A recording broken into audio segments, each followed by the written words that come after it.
채무자가 이행을 하지 않습니다. 이행을 하지 않으면 이때 가서 판결문 다 들고 가가지고 강제로 두들겨 패거나 장기를 냈다가 팔아버린다. 이런 건 그래서 계약이 깨지고 싸움이 나는 건 원하지 않은 거니까 원하지 않은 건 국가가 해결하는 거야. 원하는 건 상황을 당하지 않도록 열심히 공부해서 주택관리사 자격을 취득해서 관리소장님으로 활동을 하시는 훌륭한 분들이 되셨으면 좋겠습니다.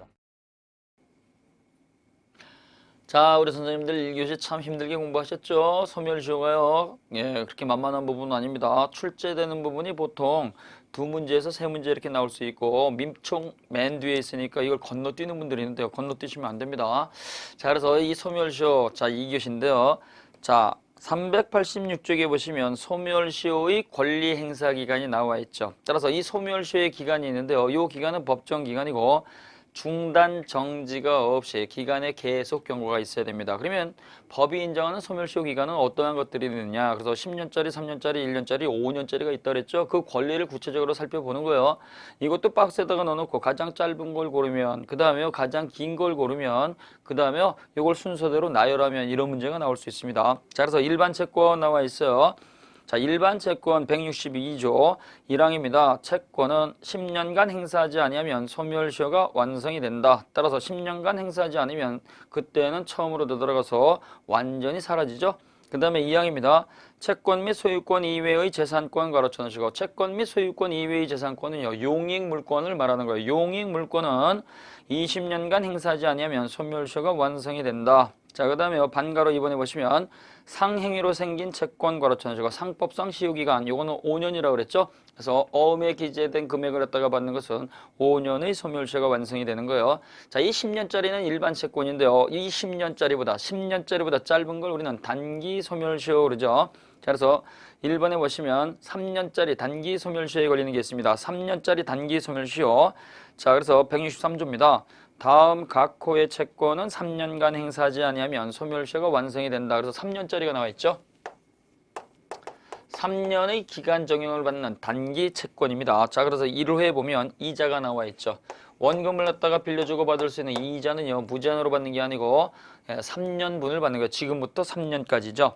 자, 그 다음에 부양료 채권입니다. 자, 부양료. 그래서 이 부양료 채권 또는 부양료 청구권인데요. 부양 의무가 없는 사람이 대신 부양한 경우에요. 그래서 갑이라고 하는 을이라고 하는 요 부모님이 있고 병이라고 하는 요 자녀를 갖다가 3살 때 잃어버렸습니다. 그랬더니 A라고 하는 사람이 데려다가 이 아이를 갖다가 이렇게 양자를 갖다 삼아가지고 길러준 거죠.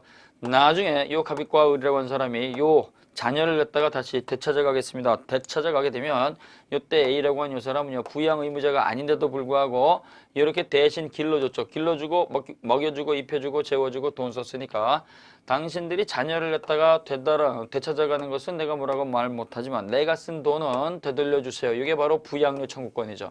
그래서 부양료 청구권은 부양 의무가 없는 사람이 돈을 지출한 거니까 그 돈 되돌려 받을 권리는 요거는 10년의 소멸시효가 아니고 3년의 소멸시효가 걸립니다.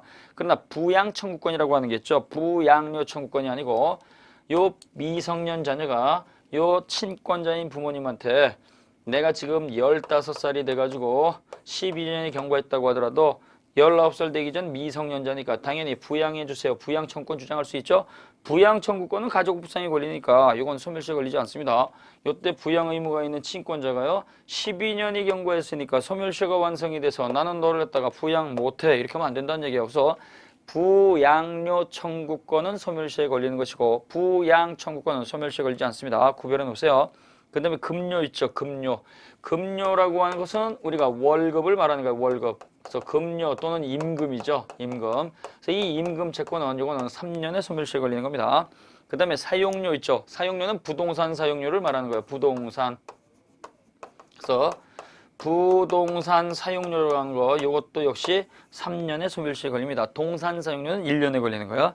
그 다음에요. 1년 이내의 기간으로 정한 금전 또는 물건의 지급을 목적으로 하는 채권. 1년 이내의 기간으로 정한 금전 또는 물건의 지급을 목적으로 하는 채권 괄호 쳐놓으시고 이거는요. 계약 기간이 1년 미만일 때 이런 의미가 아닙니다. 계약 기간이 1년 이내로 반복되는 채권이에요. 그래서 한 달에 한 번씩 받는 경우, 2달에 한 번씩 받는 경우, 석 달에 한 번씩 받는 경우, 4개월에 한 번씩 받는 경우, 6개월에 한 번씩 받는 경우, 1년에 한 번씩 받는 경우까지 그래서 이러한 것들은요 1년 이내의 기간으로서 반복되는 거니까 3년의 소멸시효가 걸립니다. 그러나 2년에 한 번씩 받는 경우 이러한 것들 채권은요 2년에 한 번씩 받는 거니까 1년 이내 기간이 아니죠. 2년에 한 번씩 받는 것은 요거는 10년의 소멸시효가 걸리는 거예요. 자, 그래서 우리가 아파트 관리비라고 하는 채권이 있습니다. 아파트 관리비 채권은요 매달 반복해서 발생이 되는 거죠. 따라서 아파트 입주민이 아파트 관리비를 갖다가 제대로 납부하지 않고 연체가 있게 되면은요 요거는 3년의 소멸시효에 걸리는 겁니다. 그래서 관리사 소장님으로서 가셔가지고 그때 관리소 소장님으로 있을 때 연체료가 있다 그랬을 때는 어떻게 해야 돼요? 이랬을 때는 소멸시효가 완성이 됐는지 진행되고 있는지 파악부터 소장님들이 하셔야 된다는 얘기죠. 그러한 관리비는요 3년의 소멸시효에 걸리는 겁니다. 그 다음에 2호에 보면 의사, 조산사, 간호사, 약사의 치료 및 근로 및 조제에 관한 채권, 치료비 발생이죠. 그래서 치료비 발생은 3년입니다. 또 이걸 갖다가 약을 지었다, 조제죠. 이러한 것들은요 전부 다 3년입니다. 자, 근데 의사의 치료비 채권은요 무면허 의사한테도 역시 똑같이 3년의 소멸시효가 적용이 되는 것이고요. 이때 의사의 치료비 채권은요 별도의 약정이 존재하지 않으면 각각의 진료가 끝났을 때 개별적으로 소멸시효가 진행이 된다는 거 꼭 기억을 하셔야 돼요. 개별적으로 진료하는 거, 개별적으로 소멸시효가 진행되는 것이지 최종 진료가 끝났을 때 이게 아니란 얘기예요. 그래서 별도의 약정이 존재하지 않으면 그때는 소멸시효는 각각의 진료가 끝났을 때 개별적으로 진행한다. 소송이 끝났을 때도 아니고 그 다음에 최초 입원했을 때도 아니고 퇴원했을 때도 아니고 이것은 마지막 진료가 끝났을 때도 아니고 각각의 개별 진료가 끝났을 때 의사의 치료비 채권은 개별적으로 소멸시효가 진행이 되는 거다. 그 다음에 3호죠.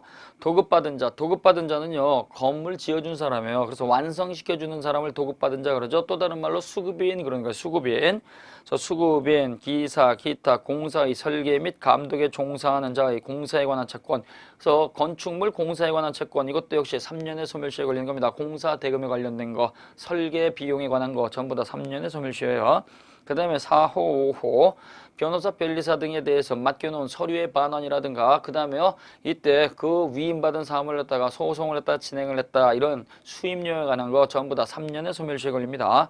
그 다음에 6호에 보시게 되면 생산자 및 상인이 일반인에 대해서 물품을 갖다가 상행위를 통해서 판 경우죠. 상인이 일반인에 대해서 물품을 갖다가 외상으로 공급했다 또 외상으로 팔았다 이러한 경우에도 역시 3년의 소멸시효에 걸리는 겁니다. 그 다음에 7호에 보시게 되면 수공업자 및 제조자의 업무에 관한 채권 역시 이것도 3년의 소멸시효죠. 그래서 일반 직업은요 3년의 소멸시효에 걸린다 이렇게 하시면 돼요. 자, 그 다음에요 그 반가로 2번에 보시면 1년의 단기 소멸시효 있습니다. 오른쪽 387쪽에 보시면 제164조 1년의 단기 소멸시효입니다. 자, 다음 각호의 채권은 1년간 행사하지 아니하면 소멸시효가 완성이 된다. 자, 그래서 1년짜리가 있는데요. 이 1년짜리는요. 먹고 마시고 놀고 즐거운 것들을 말하는 거예요. 먹고 마시고 놀고 즐거운 거. 따라서 의, 식, 주에 관련된 외상대금 채권이죠. 또 먹고 마시고 놀고 즐거운 거니까 오락에 관련된 거. 오락에 관련된 거 자릿세, 대성료 이것도 역시 1년에 관한 거죠. 그 다음에 연예인, 노역인이 있어요. 연예인의 임금이라든가 노역인의 임금과 같은 거 이것은 1년짜리입니다. 우리가요.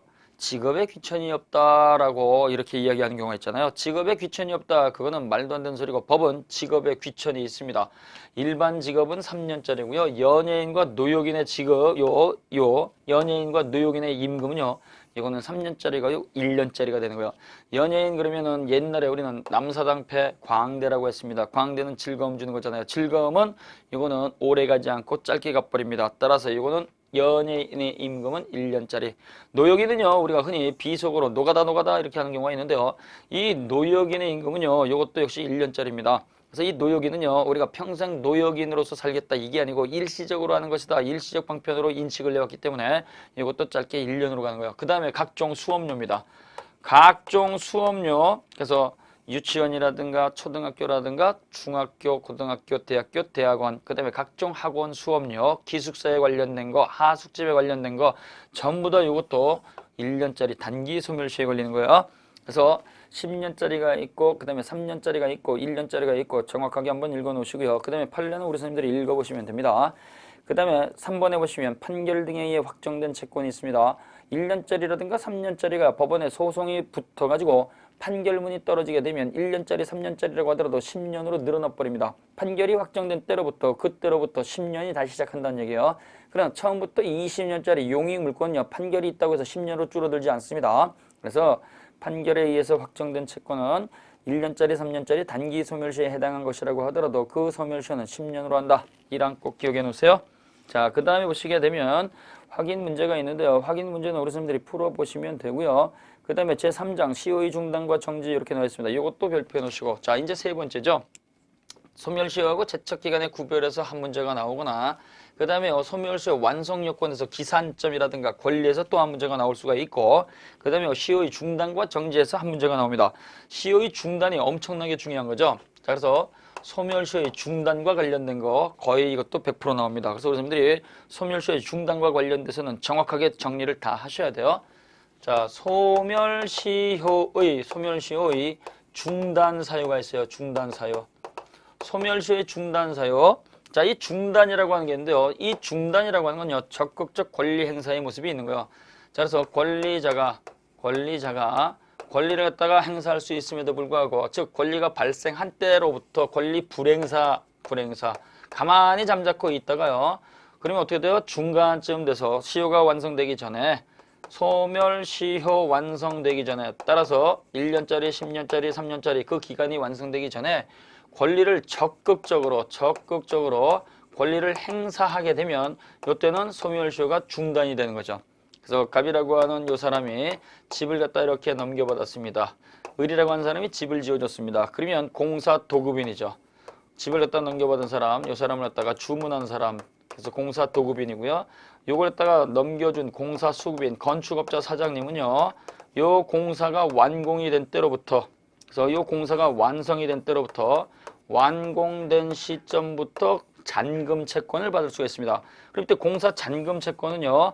발생한 때로부터 3년의 소멸시효에 걸리는 거예요. 3년의 소멸시효. 요 3년이 되기 전까지 그냥 가만히 있었어요. 가만히 있다가 1년 6개월쯤 지나가서 법원에다가 적극적으로 소송을 제기해서 돈 받을 권리가 있는데 갑이 돈 주지 않습니다. 소송을 제기하게 되면 권리를 행사하지 않고 있다가 권리를 적극적으로 행사하게 되는 거죠. 이렇게 행사가 있게 되면 시효는 중단이 된다는 얘기예요. 불행사의 모습이 깨지고 소장을 갖다가 제출해서 소송을 제기하게 되면 소송 제기한 때로부터 시효가 중단돼 버립니다. 중단돼 버리면 소급표가 인정이 되니까 되돌아가서 요 기간 불행사의 기간을 전부 다 없애버리고 판결이 확정이 되면 요 법원의 판결이 확정이 돼 버리면 요 때로부터 다시 10년이 시작되는 거죠. 요걸 우리는 시효의 중단이라는 말을 쓰는 거예요. 그래서 소멸시효를 갖다가 중단시키게 되면 여태까지 진행되어 왔던 소멸시효 기간은 전부 다 사라져서 제로가 되고 되돌아가서 없어져서 제로가 돼버리고 다시 판결 확정이 되고 절차가 끝났을 때로부터 다시 10년이 시작한다는 얘기죠. 이걸 우리는 시효의 중단이라는 말을 쓰는 거예요. 이해가 되셨습니까? 그래서 선생님들이 소멸시효 중단이라고 하는 것은요. 권리를 갖다가 행사하지 않고 적극적으로 그냥 가만히 앉아 있는 거예요. 가만히. 그래서 아무 행동도 취하지 않다가 일정한 시점이 돼가지고 법원에 가가지고 권리를 갖다 주장하겠습니다라고 하는 경우. 그러면 어떻게 돼요? 절차를 갖다가 시작을 하게 되면 그때 소송을 제기한 때로부터 바로 시효가 중단이 돼버리고 시효가 중단이 돼버리면 어떻게 돼요? 권리를 갖다 적극적으로 주장하는 거니까 권리 불행사의 모습은 되돌아가서 다시 다 없애버리고 소급해서 없애버리고 그 판결이 끝났거나 절차가 끝나버리게 되면 다시 10년의 소멸시효가 시작한다는 얘기죠. 이걸 소멸시효 중단이라는 말을 쓴 겁니다. 자, 그러면 소멸시효가 중단되기 위해서는 어떠한 사유가 있어야 되느냐? 오른쪽 399쪽에 보시게 되면 389쪽에 보시면 소멸시효 중단 사유가 나와 있습니다. 소멸시효가 중단되기 위해서는 적극적으로 권리 행사의 모습이 있어야 돼요. 소멸시효 중단 사유는 크게 세 가지가 있습니다. 청구라고 하는 것이 있고 그 다음에요. 압류, 가압류, 가처분이라고 하는 게 있습니다. 가처분. 그 다음에요. 승인이라고 하는 게 있어요. 승인. 자, 청구, 압류, 가압류, 가처분, 그 다음에 승인 요 세 가지가 있는데요. 청구, 압류, 가압류, 가처분 요거는 채권자가 하는 겁니다.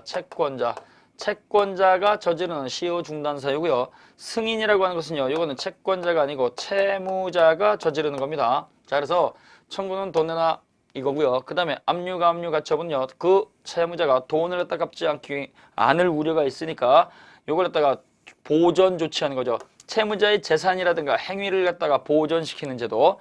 그 다음에 채무자가 승인을 했다. 이 승인은요, 갚을게라고 하는 거예요. 갚을게. 자, 그래서 청구는 내놔라고 하는 것이고요. 그 다음에 압류가처분요. 요거는 채권자가 채무자의 재산이라든가 행위에 대해서 일정한 행위를 갖다가 저지르는 것이고, 그 다음에 채무자가 승인을 했다가 하는 경우는 채무자가 갚겠습니다라고 하는 거죠.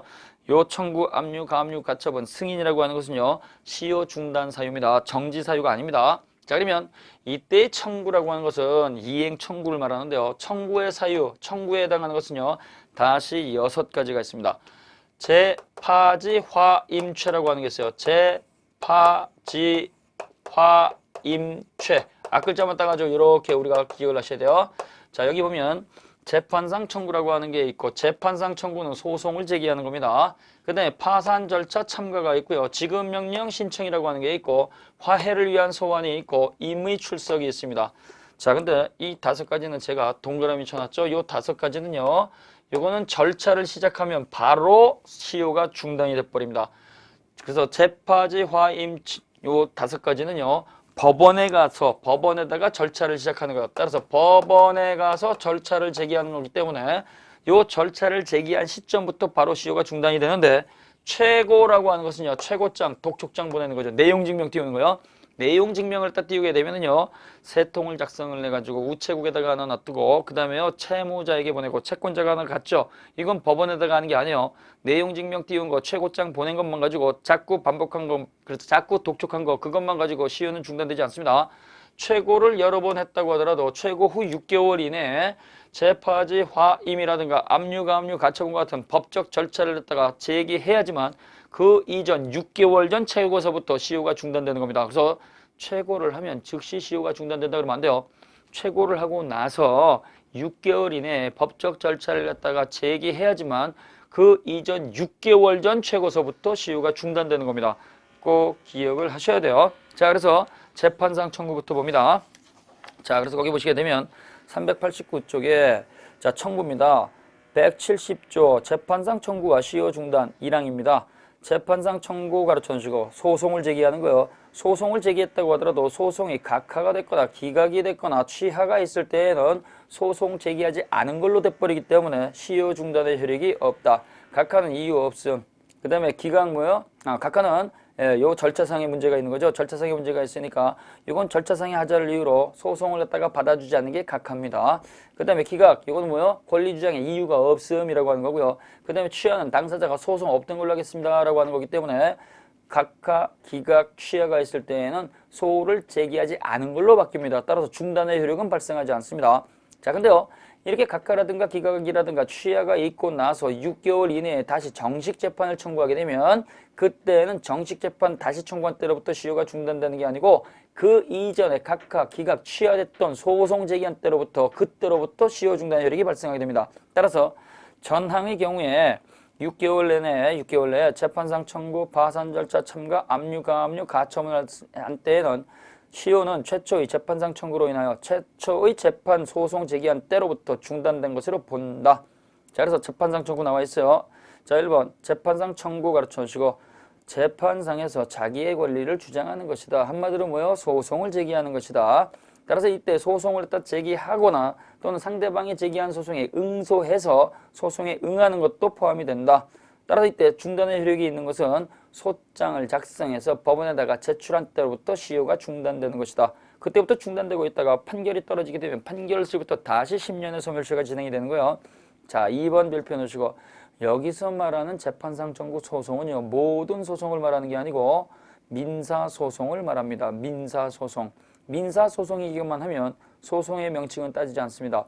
응소가 됐든 반소가 됐든 형성의 소가 됐든 권리 존재 부존재 확인의 소송이 됐든 간에 따지지 않고 민사소송은 전부 다 시효 중단 사유가 되는 거예요. 따라서 공법상 소송인 행정소송이라든가 형사소송은 공법상 소송이니까 원칙적으로 시효 중단 사유가 아닙니다. 그러나 예외적으로 세금을 갖다가 납부하지 않아도 되는데 세금을 갖다가 잘못 납부해서 받는 과오납 소송은 행정소송으로만 처리하기 때문에 세금에 관련된 소송은 시효 중단 사유가 된다. 꼭 기억을 해놓으셔야 돼요. 자, 그 다음에요. 3번에 보시면 맨 처음에 제기한 소장을 갖다가 변경을 해서 추가하는 경우가 있죠. 따라서 소송 계속 중에 청구의 변경이라든가 확장의 형태로서 주장되는 것도 상관이 없습니다. 그 다음에 4번에 보시면 채무자에 의해서 제기된 채무 부존재 확인 소송 가르쳐 놓으시고 나는 너한테 줄 게 없어 라고 하는 채무 부존재 확인 소송이죠. 이때 채권자가요 자기의 권리가 존재함을 갖다가 주장, 입증해서 패소한 경우에도 역시 채권에 대한 시효 중단의 효력이 있다고 본다. 자, 그 다음에 5번 재판상 청구가 있다고 하더라도 각하, 기각, 취하가 있으면 중단되지 않습니다. 그러나 6개월 이내에 다시 법적 절차를 밟게 되면은 최초 소송을 제기한 때로부터 시효가 중단된다. 그 다음에 6번 남아있죠. 오납한 조세를 반환받기 위한 과세처분의 취소 또는 무효 확인의 소송. 이건 민사소송의 절차가 없고 행정소송이 있으니까 세금 관련 소송은 당연히 시효 중단 사유가 되는 거예요. 세금을 갖다가 과언업하게 되면 되돌려 받을 수 있는 권리는 언제부터 소멸시효가 진행이 되느냐? 납부한 때로부터죠. 납부한 때로부터. 그 다음에 2번에 보시면 자 재판상 청구 끝났으니까 파산 절차 참가죠. 재파지 화임. 두 번째 파산 절차 참가입니다. 자, 이 파산 절차 참가는요. 채무자가 파산법원 판사한테 판사님 죄송한데요. 제 재산 가지고 모든 걸 정리하지 못하니까 판사님이 나눠주세요. 파산 신청을 한 거죠. 파산 신청을 하게 되면 법원의 판사는 채권자들한테 일일이 연락을 해가지고 당신들 채무자한테 돈 받을 권리가 있는데 파산 신청을 했으니까 비율제로 나눠줄게요. 빨리 와서 받아가. 파산 절차 참가를 했다 요구하죠. 그러면 이때 파산 절차 참가하기 위해서 법원에 가게 되면 자신의 권리를 갖다가 전부 다 받지는 못한다고 하더라도 자신의 권리 비율제로 받는 거 권리행사의 모습이 되는 거니까 파산 절차 참가가 돼버리면 이것도 시효 중단 사유가 되는 겁니다. 자, 그 다음에 지급명령이죠. 이 지급명령이라고 하는 것은요. 이거는 채권자가 채무자에서 명확한 증거를 갖고 있을 때 써먹는 겁니다. 명확한 증거가 있으니까요. 이걸 갖다가 곧해요. 변호사를 선임해서 비싼 돈 주고 소송을 진행해서 그건 낭비가 되는 거죠. 관리사 소장님도 이거 잘 쓰는 겁니다. 그래서 선생님들이 입주민들이 관리비를 갖다가 이렇게 연체가 돼가지고 기간이 오래 간다 그러면은 변호사를 갖다가 선임을 해가지고 그 관리비를 갖다가 얼마 안 되는 거 받기 위해서 소송을 제기하게 되면 비용 낭비가 되는 거예요. 따라서 이 지급명령이라고 하는 걸 신청을 해버리게 되면 이거는 신청한 때로부터 시효가 중단되는 겁니다. 자, 갑이라고 하는 채권자가 있습니다. 을이라고 하는 채무자가 있습니다. 이때 명확한 증거자료를 갖고 있습니다. 차용증과 이런 것들. 그래가지고 돈을 빌려줬습니다. 돈을 갚아야 되겠죠. 변제하지 않았습니다. 그러면 이 얼마 안 되는 돈을 갖다가 받기 위해 가지고 변호사 선임을 안 한다고 그랬어요. 그럴 때 요 병이라고 하는 법원 판사한테 신청을 하는 거야. 신청을. 뭘 신청을 하느냐? 을이라고 하는 채무자한테 빨리 갑에게 돈 주라고 지급명령 좀 해주세요. 지급명령이죠. 지급명령을 신청을 하게 되면 권리자가요. 권리를 불행사하는 것이 아니고 적극적으로 권리를 행사하는 게 되는 거예요. 그래서 너 채무자는 갑에게 줄 돈이 있다고 하는데 왜 또 돈 안 줘? 빨리 줘라. 지급을 명령을 하는 거죠. 그럼 이때 지급명령 신청서를 내게 되면 그때로부터 바로 시효가 중단되는 거예요. 그러면 이때 이 을이라고 하는 이 채무자는요. 차용증을 갖다가 작성을 했거나 현금 서비스를 갖다가 받았거나 아니면 아파트 입주민으로서 관리비 부과가 됐거나 이러한 명확한 증거 자료가 있으니까 지급명령 신청서를 갖다가 이렇게 받았다고 하더라도 정식 재판을 청구하지 못해요. 왜? 정식 재판을 청구하게 되면 이 사람이 100% 패소하는 것이 많으니까. 근데요, 예외적으로 지급명령 신청서가 도달이 되는데 나는 그러한 채무가 없습니다. 지급명령에 대해서 이의를 제기하게 되면 그때는 바로 본소송에 들어갑니다. 왜 그러느냐? 얘는 권리를 갖다가 주장을 했고 얘는 의무가 없음을 갖다가 주장한 거니까 이건 정식으로 소송이 붙는 거죠. 싸움이 나는 거예요. 따라서 지급명령 신청서가 도달이 되고 일정한 기간 동안 이의가 없으면 판결이 확정이 되니까 바로 지급명령에 의해 가지고 강제 집행할 수가 있어요. 그러나 지급명령에 대해서 나는 그거 의무 없습니다. 이의를 제기하게 되면 그때는 정식 소송이 붙는다. 어찌됐든 간에 채권자가 명확한 증거 자료를 가지고 법원에다가 그놈이 돈을 갖다가 빨리 주도록 명령 좀 해주세요라고 신청을 해버리게 되면 요 신청서를 다 접수한 때로부터 소멸시효는 중단이 돼버리는 겁니다. 그 다음에요. 4번 있습니다. 화해를 위한 소환이죠. 화해는 분쟁을 종료하는 거여서 화해를 위해서 불려가는 거예요. 법원의 판사한테 불려가서 화해를 갖다가 이렇게 당하는 거죠. 자, 당신 요번에 재판을 갖다가 청구했는데 그 재판을 갖다 판결까지 가지 말고 채무자가 지금 주겠다는 거 바로 받고 그 판결을 받기 전에 요 분쟁을 종료합시다. 법원의 판사가 부르는 거예요. 갑이 을에게 소송을 제기했습니다. 이때 갑은 1억을 청구했는데 이때 상대방은요 3천만 원 배상한다 그래요. 그래서 소송을 제기했습니다. 병이라고 하는 법원의 판사가요 갑이 청구한 건 너무 많고 이때 자기가 동종 유사 사건을 갖다가 비교해 보니까 2천만 원 정도 판결을 할 것 같아요. 따라서 이때는요 판결까지 가게 되면 갑이라고 한 사람이 받는 게 줄어들잖아요. 그래서 차라리 지금 3천만 원 준다고 하니까 2천만 원까지 판결로 가지 말고 3천만 원 더 줄 때 요거 분쟁을 종료합시다. 나와봐봐 해가지고 불려가는 거죠. 이랬을 때 법원에 불려가는 걸 소환이란 말을 쓰거든요. 이때 불려가가지고 화해가 성립하지 않으면 그때는 1개월 이내에 다시 법적 절차를 밟아야 됩니다.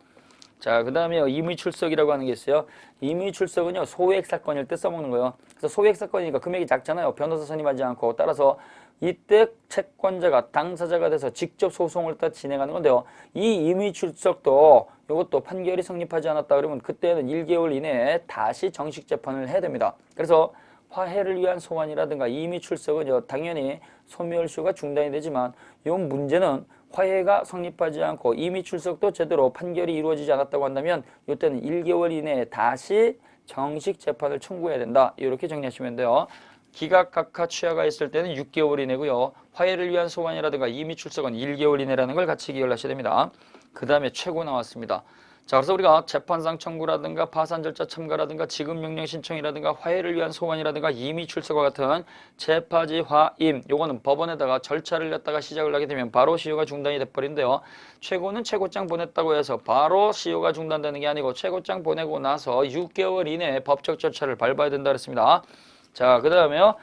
예, 2번에 보시면 압류, 가압류, 가처분이라고 하는 게 있습니다. 압류는 확정 판결에 근거해서 채무자 재산에다가 딱지 붙이는 거죠. 그래서 판결이 있고 나서 채권자가 강제 집행을 하는 거니까 이것도 소멸시효 중단 사유가 되는 거예요. 그래서 판결이 있게 되면 어떻게 돼요? 판결이 떨어진 때로부터 소멸시효가 진행이 되는데요. 가만히 있으면 계속 소멸시효 10년에 가는 거예요. 근데 이렇게 쭉 가고 있다가 채무자 재산에다가 딱지를 갖다 붙여버리면 그 딱지 붙여 있으니까 그때로부터는 시효가 중단되는 거죠. 근데요, 채무자 재산에 대해서 판결문 가지고 압류하러 보니까 집안이 텅 비어 있습니다. 그럼 압류할 물품이 없죠. 압류할 물품이 없다고 하더라도 그때는 시효 중단의 효력을 인정을 해줍니다. 물품이 없어가지고 딱지를 못 붙였으니까 시효가 중단되지 않는다 그러면 안 됩니다. 그 다음에 가압류 가처분이라고 하는 게 있어요. 가압류 가처분이라고 하는 건요. 가압류는 재산적 권리에 대해서 사전 조치를 하는 거예요. 채무자가 채권자한테 돈 줄 게 있는데 채무자가 이행하지 않으면 내가 먼저 가져갈 거니까 손대지 마세요. 소송하기 전에 재산에 대해서 권리 행사하는 것이 가압류고요. 가처분이라고 하는 건요. 행위를 금지하는 거예요. 채무자가 채권자한테 줄 돈이 있는데 그 돈을 갖다 주지 않으면 저 사람이 갖고 있는 물건을 가져가는데요. 그 채무자가 매매라든가 임대차 하지 못하도록 그 매매라든가 임대차 하지 못하도록 표시하는 걸 가처분이라는 말을 쓴 겁니다. 자, 그래서 압류, 가압류, 가처분 이렇게 있는데요. 압류는 판결 있고 나서 하는 것이고 가압류, 가처분은 사전 보전 조치로 하는 것이다. 이렇게 우리 선생님들이 보시면 됩니다. 자, 그 다음에요. 거기 반가로 4번이 있습니다. 자, 그래서 3번은 좀 전에 설명드렸고요. 4번인데요. 압류, 가압류, 가처분의 집행행위가 시효 이익을 받을 자에 대해서 하지 아니한 때 시효 이익을 받을 자가 그렇죠. 이거 채무자 이렇게 써놓으세요. 소멸시효가 완성이 되면 시효 이익은 채무자가 갖는 거죠. 법이 정한 기간이 끝나서 시효가 완성이 됐으니까 못 갚겠습니다. 못 갚겠습니다 라고 하는 걸 떠올리는 시효 이익이라는 말을 써요. 따라서 시효 이익은 채무자가 갖는 거니까 채무자한테 압류, 가압류, 가처분하지 않으면 보증인에 대해서는 어떻게 돼요? 보증인이 한 것만 가지고는 시효 중단 효력이 없어요. 자, 이 말이 뭐냐? 갑이라고 하는 채권자가 있습니다. 을이라고 하는 채무자가 있어요. 보증인 병이 있습니다. 그러면 이때 요 갑이라고 하는 채권자에 대해서 요 시효이익 받을 자 채무자는요. 법이 정한 기간이 끝났으니까 나는 돈 못 갚고 요거는 요 사람이 떠드는 거잖아요. 얘가 떠드는 게 아니란 얘기예요. 그래서 시효이익 받을 자 요 사람에 대해서 압류, 가압류, 가처분을 하게 되면 압류라든가 가압류라든가 가처분을 갖다 이렇게 하게 되면 요 시효는 중단이 돼버리죠. 중단의 효력은 병한테도 영향을 준다는 얘기예요. 그래서 채권자가 시효이익 받을 자 채무자에 대해서 압류, 가압류, 가처분을 하게 되면 병이라고 하는 보증인에게도 영향을 미칩니다. 그래서 채권자가 채무자에 대해서 압류, 가압류, 가처분을 하게 되면 얘도 시효 중단의 효력을 받는 거예요. 그러나 반대로 얘한테 먼저 한 게 아니고요. 요 병 보증인에 대해서 압류를 하거나 가압류를 하거나 가처분을 하게 되면 시효 이익 받을 자인 채무자한테 한 게 아니기 때문에 이 사실을 채무자한테 통지해 줘야 돼요. 그래야지만 시효 중단의 효력이 을에게까지 영향을 미친다는 얘기입니다. 자, 그 다음에요. 승인이라고 하는 게 있습니다. 승인. 요 승인이라고 하는 건요. 갚겠습니다라고 하는 거예요. 갚겠습니다. 그러면 이 갚겠습니다라고 하는 승인은 채무자가 하는 건데요. 요 승인은 시효 완성되기 전에 하는 승인이 있고 시효 완성 후에 하는 승인이 있어요. 자, 그래서 내가 돈을 갚을 때니까 걱정하지 마세요. 갚겠습니다라고 하는 승인은 시효 완성 전에 하는 승인이 있고 시효 완성 전에 하는 게 있고요. 소멸시효가 완성되고 나서 완성 후에 하는 승인이 있습니다. 완성 전 승인이라고 하는 것은 이거는 법이 정한 기간이 완성되기 전에 한 거니까 시효 중단의 효력이 있습니다. 중단의 효력. 근데 완성 후에 하는 요 승인은 이미 소멸시효 1년, 3년, 10년 또는 5년 기간이 경과가 됐으니까 이건 시효 중단 사유가 아닙니다. 자, 그래서 갚겠습니다 떠든 거 승인은 완성 전에 갚겠습니다 했을 때는 중단 사유가 되지만 완성이 되고 나서 갚겠습니다라고 하는 것은요. 이거는 중단이 아니고 안 갚아도 되는 소멸시효 이익을 포기한 거죠. 포기. 따라서 소멸시효 이익 안 갚아도 되는 걸 다가 포기했으니까 새롭게 채무를 발생시키는 거예요. 새롭게 채무를 발생시킨 것이다. 그러나 요 완성 전에 1년이라든가 3년이라든가 10년이라든가 그 기간이 되기 전에 갚겠습니다라고 하는 건 중단이 되는 거니까 이건 새롭게 없던 채무를 갖다가 발생시키는 것이 아니고 이미 존재하는 채무를 확인해 준 것이죠. 확인해 준 것에 불과한 것이다. 자, 그래서 요 완성 전 승인이라고 하는 것은요. 법률행위가 아니죠. 준법률행위로서 관념의 통지에 해당하는 거. 관념의 통지. 그러나 이때 소멸시효가 완성이 돼서 안 갚아도 되는데 갚겠습니다. 그러면 새롭게 채무를 발생시키는 거니까 이거는 새로운 의사표시죠. 따라서 이거는 법률행위로서 상대방이 있는 단독행위로서의 성질을 갖습니다. 따라서 이 준법률행위로서 관념의 통지가 되는 완성전 승인은요. 완성전 승인은 처분권, 처분 능력을 필요로 하지 않지만 요 완성되고 나서 갚겠습니다라고 하는 시효이익 포기는 이거는 상대방이 있는 단독행위로서 이거는 처분권, 처분 능력이 있어야 돼요. 따라서 관념의 통지는 처분권이라든가 처분 능력 이러한 것들은 요건이 아니지만 요 완성되고 나서 갚겠습니다 했을 때는 처분권이라든가 처분 능력을 갖고 있어야 된다. 아주 중요한 거죠. 자, 그래서 갚겠습니다라고 떠드는 것은요. 시효가 완성되기 전에 갚겠습니다라고 하는 경우가 있고 시효가 완성되고 나서 갚겠습니다라고 하는 두 가지가 있는데요. 완성 전에 갚겠습니다라고 하는 중단 사유가 되는 거죠. 왜? 완성되기 전이니까. 근데 완성되고 나서 갚겠습니다라고 하는 것은 이미 완성이 됐으니까 중단이라는 말은 쓸 수가 없어요. 따라서 이거는요. 완성되고 나서 안 갚아도 되는데 갚겠습니다라고 했으니까 안 갚아도 되는 것을 포기한 거죠. 시효이익 포기. 따라서 시효이익을 포기가 됐으니까 새롭게 채무가 발생한다는 얘기예요. 그래서 완성 전에는요. 이미 존재하는 채무를 갖다가 확인하는 것에 불과한 거니까 준법률행위로서 관념의 통지에 불과한 거예요. 따라서 처분권, 처분 능력이 없으니까 대리인이라든가 부재자 재산관리인이 갚겠습니다 하는 것도 상관이 없다는 얘기입니다. 그러나 완성 후에 안 갚아도 되는데 갚겠습니다 그러면 없던 채무가 발생이 되기 때문에 이때는 처분권, 처분 능력이 반드시 있어야 된다는 얘기죠. 자, 이렇게 머리에 한번 정리해 놓으시고요. 사례관계를 통해서 한번 확인해 보겠습니다. 사례관계요. 자, 그래서 이렇게 생각하시면 돼요. 갑이라고 하는 사람한테 건물 지어줬습니다. 건물 지어줬고요. 이때 요 을이라고 하는 사람이 공사를 했습니다. 그럼 이때 건물이 완공이 되면 건물 완공 시로부터 공사대금 채권, 잔금 채권이죠. 이건 3년의 소멸시효에 걸립니다. 이거는 소멸시효가 시작이 돼서 소멸시효의 기산점이 되는 것이고요. 이때 완성이 된 거, 요 3년은요 시효 완성이죠. 그래서 소멸시효 3년 기간이 완성입니다. 요 시효 완성 전에 갚겠습니다라고 하는 것이 완성전 승인이죠. 그 다음에 소멸시효 3년이라고 하는 기간이 끝나고 나서 완성 후에 갚겠습니다라고 하는 거 요 승인이죠. 그래서 이렇게 둘로 나눌 수 있다는 얘기예요. 시효 완성전 승인은 3년이 되기 전에 하는 거니까 이거는 당연히 시효가 중단되는 거예요. 중단. 그러나 요 시효가 완성이 돼서 3년 기간이 끝나고 난 다음에 갚겠습니다라고 하는 것은 이거는 완성이 된 거니까 중단 요것은 아니죠. 중단이 아니고 뭐가 되는 거예요? 안 갚아도 되는 거 시효 이익 포기가 되는 거 시효 이익 포기. 그러면 이때 완성되기 전에 갚겠습니다. 그러면 갚겠습니다 떠들었기 때문에 없던 채무가 발생하는 건 아니잖아요. 이미 완성되기 전에 여기 요때로부터 잔금 채무가 발생이 됐잖아요. 따라서 완성되기 전에 갚겠습니다 중단이 됐다고 하더라도 이건 이미 요때 발생된 채무의 존재를 채무 요것을 따가 확인하는 것에 불과한 거예요. 확인. 그러나 요때 시효이익 요걸 따가 포기가 되면 어떻게 돼요?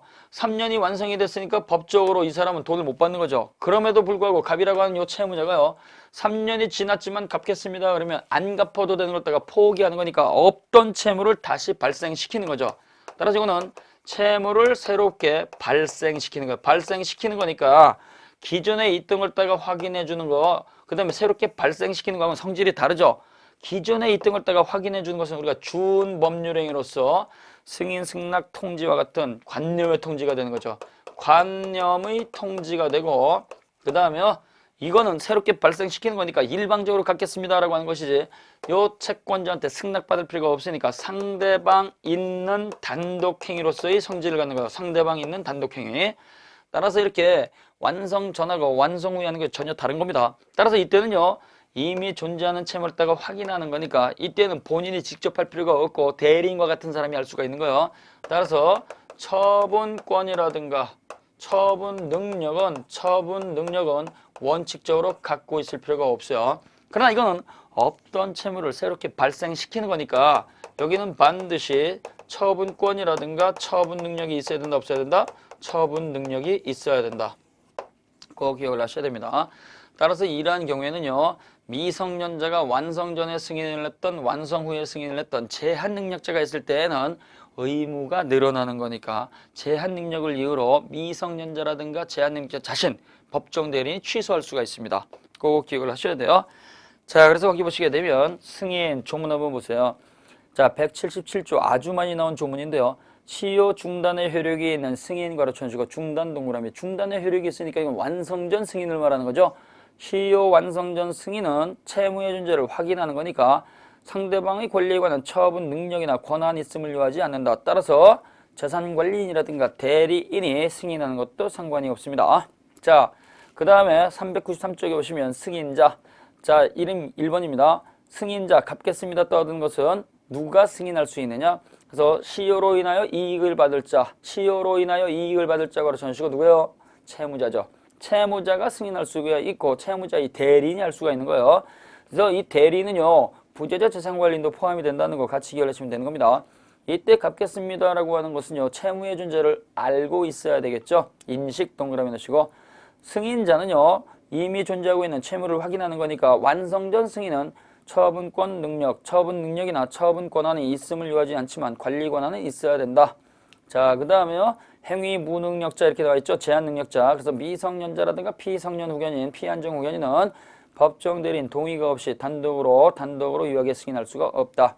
자, 그 다음에요. 승인의 의사표시는 누구한테 하느냐? 채권자한테 하는 거죠. 채권자라든가 채권자의 대리인이라든가 채권자의 승계인이죠. 승계인.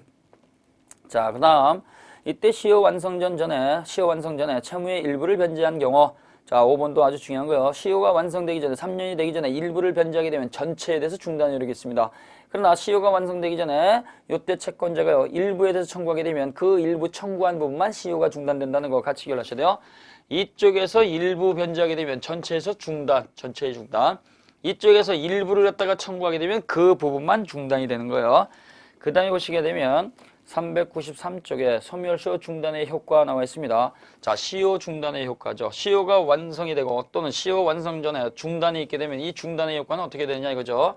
자, 그래서 중간에 이렇게 청구, 압류, 가압류, 가처분 또는 이렇게 완성 전 승인이 있게 되면 어떻게 돼요? 중단이 돼버리죠.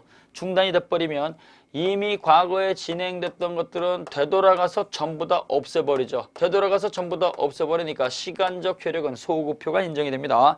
따라서 거기 보시게 되면 자, 조문 보세요.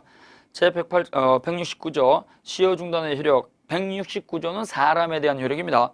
따라서 시효 중단이 돼버리면 당사자하고 승계인에게만 영향을 미칩니다. 당사자하고 승계인에게만 영향을 미치는 거니까 제3자한테는 영향을 미치지 않는 거죠. 따라서 당사자하고 승계인, 이때의 승계인은 특정 승계인, 포괄 승계인 전부 다 포함하는 거예요. 그러나 제3자한테는 원칙적으로 영향을 미치지 않습니다. 이게 원칙이에요. 그 다음에 178조 시간이죠. 시간. 자, 시간적 효력은요. 소멸시효가 중단이 됐을 때에는 중단까지 경과한 소멸시효 권리 불행사 기간은 이것을 새롭게 포함시키지 않고 되돌아가서 전부 다 없애버리고 종료한 때로부터 다시 새롭게 진행이 된다. 다시 새롭게 진행이 되는 거니까 과거로 되돌아가서 없애버리는 거죠. 소급표 써놓으면 되는 거예요. 소급표. 그래서 1번에 보시면 이미 진행된 시효기간의 소멸입니다. 소멸시효가 중단이 되면 과거 진행된 권리 불행사 기간은 되돌아가서 전부 다 소멸한다.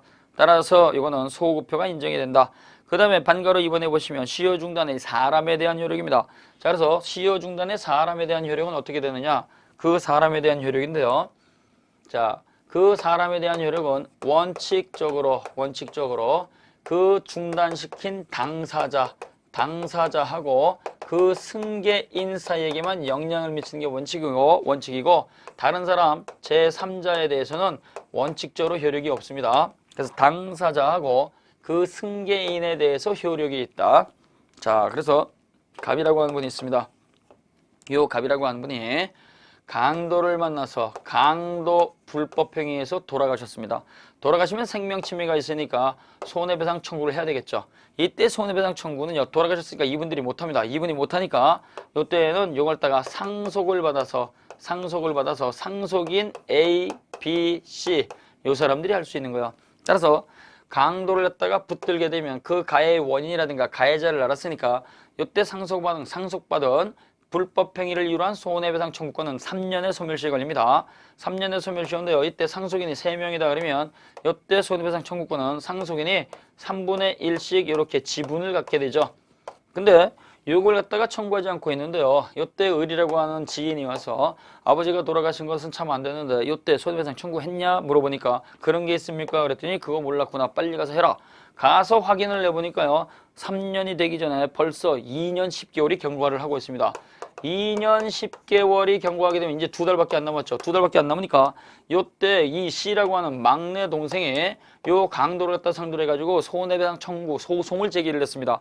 소송을 제기했으니까 민사소송 재판상 청구가 있었던 거죠. 청구가 되면 그때로부터 소멸시효가 중단이 되는데 이때 중단의 요건 상속인 가운데 한 사람이 청구하게 되면 다른 공동상속인에게 영향을 주느냐? 영향 미치지 않습니다.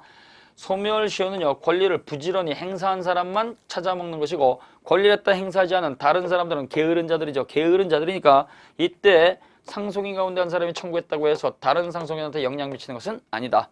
역시 공유관계도 마찬가지입니다. 공유관계에 있어서 지역권이 아닙니다. 지역권 공유가 아니고 일반적인 공유관계에 있어서 공유자 가운데 한 사람이 중단일 때 저지르게 되면 그 사람에 대해서만 중단이 되는 것이지 다른 공유자에게는 영향을 미치지 않습니다. 자, 그래서 거기 393쪽 밑에 판례를 딱 설명을 드린 거고요. 자, 그 다음에 394쪽 예외적으로 시효 중단의 효력이 제3자에게 미치는 경우도 있다. 이 예외를 또 기억을 하셔야 돼요. 그래서 원칙적으로 주장한 자, 당사자고 승계인한테만 영향을 미치는데요. 그 사람에 대한 효력이 예외적으로 제3자에게도 영향을 미치는 경우가 있다. 당사자 승계인뿐만이 아니라 그래서 당사자하고 승계인에게도 당연히 영향을 미치는데요. 제3자에게도 영향을 주는 경우가 있어요. 자, 그래서 연대채무에 있어서 연대채무입니다. 연대채무에 있어서 채권자가 연대채무자 가운데 연대채무자 중에서 한 사람 1인의 연대채무자에게 시효 중단에 있다가 저지르게 되면 다른 연대채무자한테도 영향이 확대가 됩니다. 갑이라고 하는 채권자가 있습니다. 6억 원을 갖다가 사업자금으로 빌려줬습니다. A, B, C. 이때 갑이라고 하는 이 채권자가요. 당신들에 대해서 내가 연대채무로 합시다. 연대채무는요. 채무자 가운데 한 사람이 전체를 변제하게 되면 다른 사람이 면하는 거죠. 따라서 이걸 n분의 1, 2억씩 변제하겠다 그러면 채권자가 발이 아프다는 얘기예요. 따라서 내가 일일이 따라다니는 건 귀찮으니까 내가 너희들한테 6억 빌려준 거는 내가 한 사람을 지정을 해서 다 받을게. 그렇게 하세요. 이게 바로 연대채무입니다. 그러면 이 연대채무는요, 한 사람이 변제하기 전까지는 계속 책임을 갖다 공동 부담하고 있기 때문에 한 사람에 대해서 갚아 그러면 이 사람들도 여전히 시효 중단이 된다는 얘기죠. 따라서 연대채무 관계는요, 한 사람의 채무자가 전부 변제를 해야지만 다른 채무자가 그 책임을 면하게 되기 때문에 변제하기 전까지는 다른 사람들 여전히 책임을 지고 있는 거죠. 따라서 청구했으니까 다른 사람도 당연히 시효 중단 효력을 받는다는 얘기입니다. 그 다음에 두 번째가요, 지역권이죠. 지역권. 이 지역권에 있어서 지역권의 요역지 소유자가 공유인 경우 2인 이상 공유하고 있을 때 이때는요, 그 지역권자 가운데 한 사람이 지역권 소멸시효를 중단시켜버리면 다른 사람도 여전히 중단의 효력을 받는다는 얘기예요. 자, 요역지가 있습니다. 요역지. 기능을 못하는 땅이에요. 요역지를 갖다가 A, B, C 세 사람이 갖고 있습니다. 요역지. 물도 없고 통로도 없고 아주 쓸모없는 땅입니다. 이 주변에 갑이라고 하는 땅인데 이 갑의 땅도 역시 쓸모없는 땅입니다. 그러니까 기능을 갖다가 그 건너편에 있는 을이라고 하는 사람 요 땅에서 물을 길어다 쓰는 겁니다. 물. 용수로를 갖다가 설치를 해가지고 물을 갖다가 이렇게 길어다 쓰게 되면 이거는 용수지역권이죠. 그러니까 갑도 똑같이 길어다 쓰는 거예요. 그러다 보면 을은 어떻게 돼요? 내 땅에다가 다른 사람이 와서 지역권 설정을 해가지고 이렇게 빌려다 쓰면 내 땅의 가치가 떨어지겠죠. 떨어지니까 요 지역권을 다 행사하지 못하도록 막아버립니다. 막아버리게 되면 20년 소멸시효가 완성이 돼버리면 물 못 쓰는 거예요. 그러면 이때 A, B, C 공유자 가운데 한 사람이 요걸 갖다가 20년 되기 전에 시효 중단으로서 소송을 제기하게 되면 역시 다른 사람들도 계속 물 길어다 쓸 수 있으니까 다른 사람 지역권 소유자 요역지의 공유자도 시효 중단 효력을 받는다는 얘기죠. 꼭 기억하세요. 그 다음에요, 채권자가 채무자에 대해서 요 중단행위, 압류, 가처분을 다 저지르게 되면 당연히 보증인에 대해서도 시효 중단 효력이 미친다는 거죠. 요거 하나 꼭 기억하셔야 돼요. 채권자가 시효익 받을 자 채무자에 대해서 시효 중단을 일단 저지르게 되면 요때 채무자가 변제해야지만 보증인의 책임이 면제가 되기 때문에 채권자가 채무자에 대해서 중단을 저지르면 보증인에 대해서도 제3자에 대해서도 그 중단력이 확정이 된다. 그러나 반대로 보증인에 대해서 중단을 일단 저지르게 되면 채권자한테 그 사실을 통지를 해야지만 시효 중단의 효력이 발생을 한다. 따라 채권자가 채무자한테 중단을 저지르면 보증인한테 통지할 필요가 없이 중단이 되지만 보증인한테 요 시효 중단행위를 일단 저지르면 요 시효이익 받을 자 채무자한테 통지를 해야 된다. 이거 꼭 기억을 하셔야 돼요. 자, 고생을 했다가 하셨고요. 이렇게 이제 중단이 돼버리게 되면 다시 언제 진행하느냐? 절차가 끝났을 때. 그래서 이렇게 청구를 하게 되면 판결이 떨어지고 나서 다시 진행하고요. 그 다음에 압류 가처분은 그 절차가 끝나서 압류 가처분이 사라지면 다시 진행하고요. 그 다음에요, 승인으로 중단되는 건요, 갚겠습니다라고 했으니까 상대방한테 도달이 됐을 때 그때부터 다시 시작한다는 얘기예요. 자, 그 다음에요, 395쪽에 보시면 소멸시효의 정지 이렇게 나와 있습니다. 이건 잠깐 쉬었다 보겠습니다.